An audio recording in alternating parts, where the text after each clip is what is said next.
Chapter 16. Shoshana Weber. Joel is more miserable than ever at Melton Conservatory. I was hoping he'd start to settle in a little better, but it just isn't happening. He calls home every night and talks to Mom and Dad, and me too, for hours on end. Most of the time, he doesn't even complain. He just grills us about everything that's going on in Hiawassee without him. And I can tell he's so homesick it's tearing him in two. The other night, he Skyped in just to watch me give Mitzi, our Cocker Spaniel, a bath. Mitzi had gotten loose that afternoon, and when she came home, she was covered in crushed leaves and some kind of syrup or honey. It took 3 soapings and a half an hour with a comb to get her clean. Joel stayed online for the whole thing and helped me talk her through it. He even refused to go down to the dining hall for dinner. This was the kid who formerly wouldn't be in the same room with Mitzi because she made him sneeze. I don't dare mention my project with Mr. Solway to Joel. What if he asks who I'm working with? I'm not going to lie, but how can I tell him? And he'll see right through me if I try to fudge my answer, as in, oh, just some new kid. Twins can read each other even from miles away. The hard part is, Video Club is one of the things Joel asks about the most. I give him updates on the progress we're making with the video yearbook and provide play-by-play on Brendan's pathetic attempts to get Kimberly Tooley to notice him. These days, that's the only thing that gets a laugh out of Joel. I work very hard not to say anything that might lead him to a question I can't give him the answer to. He comes close a few times. J.W. Piano Man, did you ever look into entering that national video contest? Shosh 466. Tons of homework in 8th grade. That's what it's come down to between us. I don't lie, but I don't tell the truth either. It's sad because my project with Mr. Solway has turned into the biggest thing in my life. We should have been done 2 weeks ago. We already have so much material that we could cut it off any time and still have more than we could ever use. But it goes beyond just the great interviews we're getting. We've really made friends with the old guy. Most of the time, we're barely working anymore. We take him out for walks, he treats us to lunch. We had a picnic once. Chase and I have really bonded with him. There, I said it. Chase and I. Just like Mr. Solway has become a part of my life, so has the kid that Joel and I call Alpha Rat. To be honest, I hardly ever think of him by that nickname anymore. I want to. I know it's an act of Weber family loyalty, and I'm on board with that. I could give a college-level symposium on all the reasons why Chase used to be the rattiest rat ever to drag his rat tail through the primordial ooze. That's not the point. There's no question he was ratty then. Problem is, he isn't very ratty anymore. He's like a version 2.0 of himself, with all the bad stuff written out of the programming. He isn't even that bad when he's with Beta and Gamma Rats. They're doing community service at Portland Street, so we run into them here and there. The 3 of them still act like friends, but there's definitely some kind of tension in the group. I can't tell if it's Aaron and Bear who are wary of Chase, or Chase who is wary of those 2. Maybe it's simpler than that. If the biggest jerks form a club, everything starts to fall apart when one of them isn't quite so jerky anymore. There's only one explanation, and it's about as un-Chase as you can get. He's nice. I thought he was showing his inner bully when he pulled the football team off Brendan that time, but I was wrong. I sure haven't seen any other signs of that from him. The biggest indicator of how much Chase has changed is the way he is with Mr. Solway. The Solways never had kids, so Chase has become almost the grandson the old guy never had. At first, I think Chase was just impressed by the Medal of Honor winner, but it's gone way beyond that now. As much as Mr. Solway likes me, too, the real bond is between him and Chase. I'll always be Your friend, and occasionally when Mr. Salway forgets, your girlfriend. The first time he called me that, Chase turned the color of a mature eggplant. I'll bet I was even darker purple than that. She's not my girlfriend, Mr. Salway, Chase mumbled in embarrassment. She's just. And he clammed up again because he was about to say a friend, but he was afraid I'd get mad at him for that.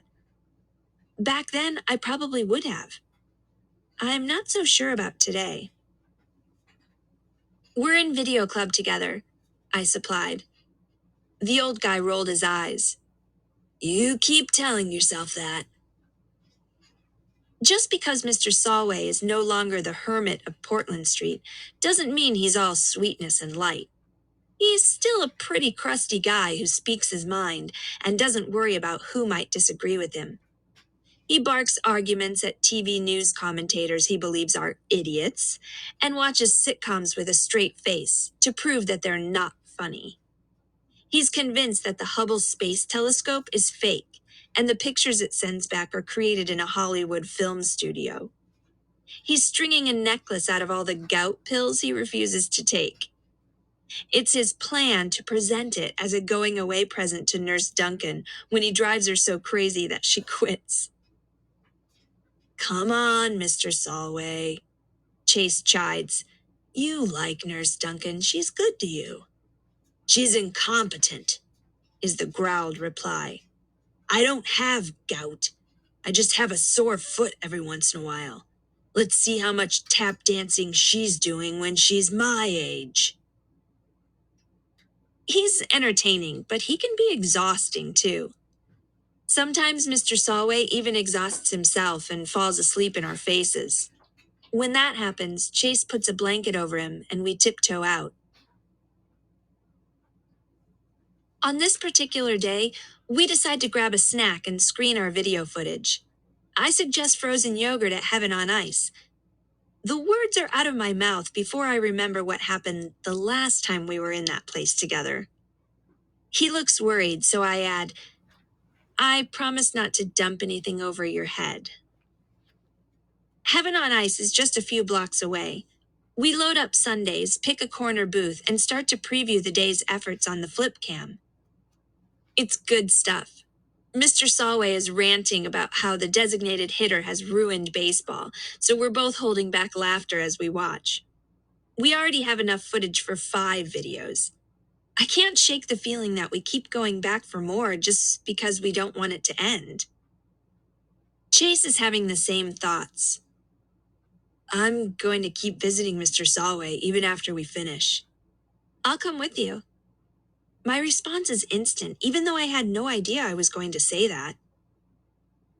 Shosh? I look up, and there's my mother in line at the register, carrying a small frozen yogurt cake. Suddenly, an expression of utter horror spreads across her face. Mom? What's wrong? Then I realize that she's just recognized the person that I'm with, our heads together as we watch the tiny flip cam screen. I never told anybody in my family who my partner is for the video contest, so I know how this must seem to Mom, that I'm cozied up, practically cheek to cheek, with the horrible bully who made Joel's life unbearable and forced him out of town. It's not what it looks like, I blurt. Her expression is carved from stone. The car's outside. I'll drive you home. But Mom, I said, get in the car. Chase stands up. Mrs. Weber? She's been quiet up to now, but being addressed directly by Chase is too much for her. How dare you speak to me? She seethes, her entire body shaking. Everyone in my family is off limits to you. If I had my way, you and your filthy friends would be in juvenile hall. I speak up again. This is my fault, not his. If you have to blame someone, blame me. I am blaming you. She hustles me out the door, tossing over her shoulder at Chase. Stay away from my daughter. Can't we talk about this? I plead. Oh, we'll talk about it. she agrees. Trust me, by the time we're through, your ears will be blistered. We're halfway home before either of us realizes that she never paid for the frozen yogurt cake. Mom calls Dad, who actually leaves work early to come home and talk to me. It's as if they've discovered I have a secret criminal life. Like I'm counterfeiting $100 bills on a printing press behind the old ski suits in the basement. He tries to sound reasonable. We want you to be free to discover who you are. We've never put limits on that. Until now, I finish sarcastically. We never thought we had to, my mother explodes. Look, Shosh, you know us. We don't tell you who to be friends with. But him? He's the worst kind of bully, the kind who ruins lives. Your brothers, for one. We're not friends, I defend myself. At least we didn't start out that way. Chase is in video club now. Doing my contest entry on Mr. Solway was his idea. I didn't want to say yes, but the old guy is so perfect. And it never struck you as suspicious that this boy, who made a career of tormenting Joel, should suddenly turn his attention to you? Dad challenges. Of course it did. I hate Chase Ambrose. I hate that Chase Ambrose. But he's so different now. He's not a bully anymore. He doesn't remember anything that happened before his accident. That's convenient, my father says bitterly. I thought so too, I admit. I was positive he was faking that amnesia stuff, but there's just no way. Nobody's that good an actor. And you know what? They aren't going to want to hear it, but it needs to be said. We weren't friends at the beginning, but I think we're kind of turning into friends now. I like the new Chase. My mom recoils, honestly, like I just slapped her. Your brother, she begins, her voice shaking, is completely unhappy, attending a school he hates instead of at home, living the life he's entitled to. And the reason is that boy you're so quick to defend. I don't know if he's changed, and I don't care. The person he was broke up this family. What he did to Joel is unforgivable. That means he can never be forgiven. Dad glares at me.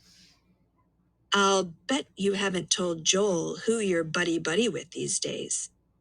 How would you ever explain that to him? That hurts, because he's exactly right. Fine, I confess. I never said anything to Joel. Well, maybe I should have. You can't be serious, my mother exclaims. What possible good could come from that? An idea is forming in my head. Kind of a wild idea, but it's making more and more sense the longer it sits there. You said it yourself. Joel's lost at boarding school. I think he's more unhappy than he ever was when he was here being bullied. And whose fault is that? Mom demands. Your new friend, that's who. Can we just talk about Joel for 1 second and leave everybody else out of it? He's so depressed at Melton. And maybe he doesn't have to be. What are you saying? My father asks. Chase bullied Joel to the point where he had to get out of town, I explain. But that Chase doesn't exist anymore. What if we're keeping Joel at boarding school for nothing? They stare at me. You mean bring him home? Mom breathes. The reason for him to be somewhere else doesn't exist anymore, I insist. Chase has changed. Aaron and Bear are still jerks, but Chase was always the ringleader. I'm not saying it'll be perfect, but Joel should be here.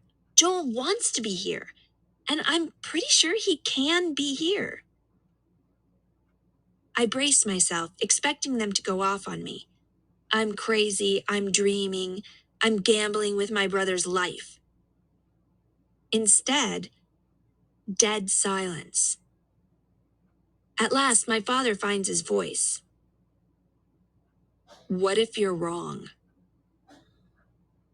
I have no answer.